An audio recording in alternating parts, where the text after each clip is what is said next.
Open your sum number 25th, Saloni Limited, asked in VNSGU 2002. You see, stock turnover is given 10%, then credit sale 3/5 of total sale, debtors and bills receivable are 33 integer 1/3% of current asset.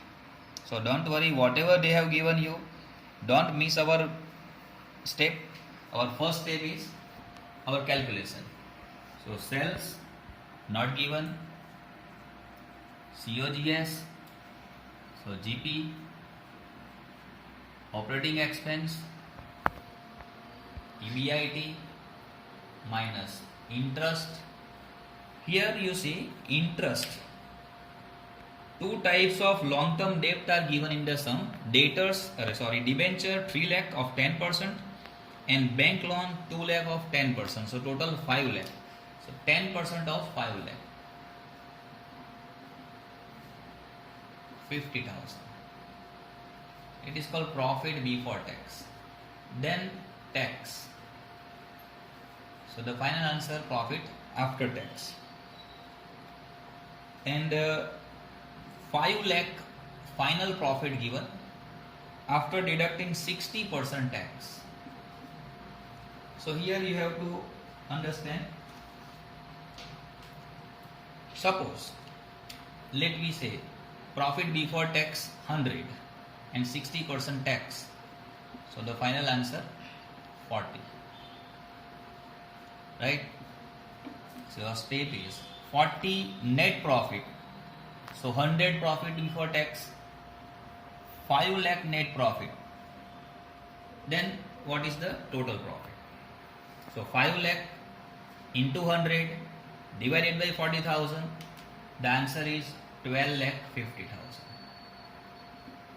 And 1250 minus 5 lakh, tax 7 lakh 50,000.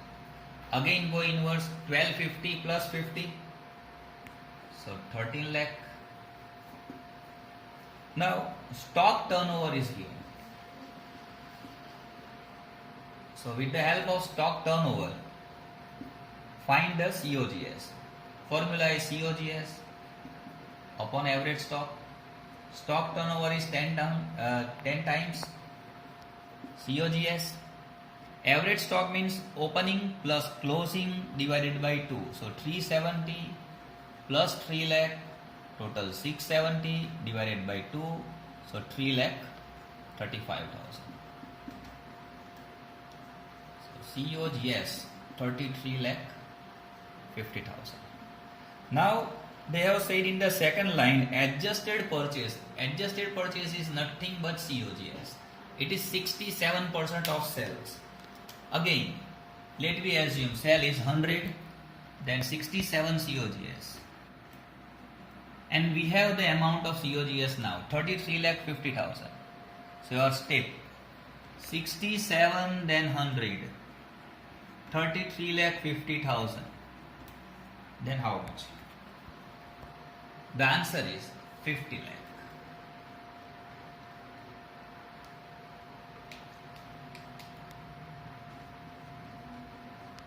So the difference 16 lakh 50,000 GP, and difference between 16 lakh 50,000 minus 13 lakh, 3 lakh 50,000. It is operating profit. So our total operating expense 3 lakh 50,000 and 50,000, 4 lakh. So our basic calculation over. Now it is very easy to find all the ratios. Let us take the first one. NP ratio, very difficult one. NP ratio. NP upon sales into 100. So 5 lakh upon 50 lakh into 100, 10%. Second one, operating ratio. COGS plus operating expense upon sales into 100. So COGS is 33 lakh 50,000. Operating expense 4 lakh upon sales 50 lakh. into 100. So 33 lakh 50,000 plus 4 lakh divided by 50 lakh into 100. The answer is 75%. So third one. Return on capital employed. Return on capital employed. The formula is EBIT profit upon employed capital into 100. Your EBIT profit is 13 lakh. And employed capital means equity share plus preference share plus reserves plus debenture, here bank loan also, minus fictitious. So equity share given in the sum 20 lakh, preference share given 10 lakh, so 20 and 10 30 lakh. Here retained earnings means nothing but reserve, given 5 lakh, so 35 lakh, plus debenture 3 lakh and long term loan 2 lakh, so again 3 and 2 5, total 40 lakh, minus fictitious asset 1 lakh, so 39 lakh into 100. Answer is 33.33%. Okay, then fourth one, return on shareholders fund. Return on shareholders fund.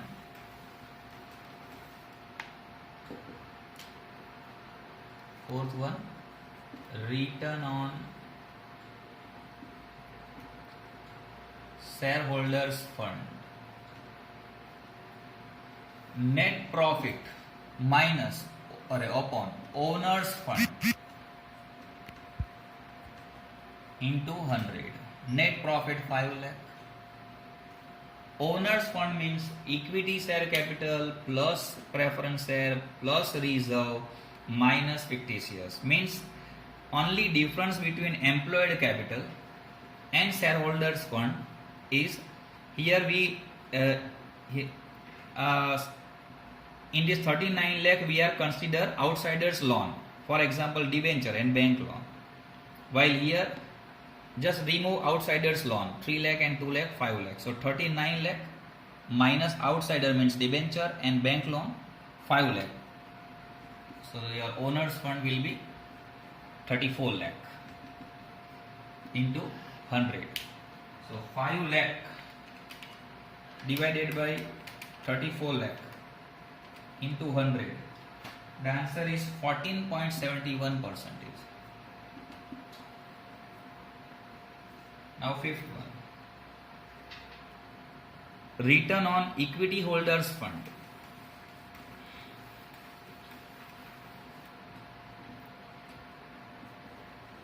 Return on equity holders fund.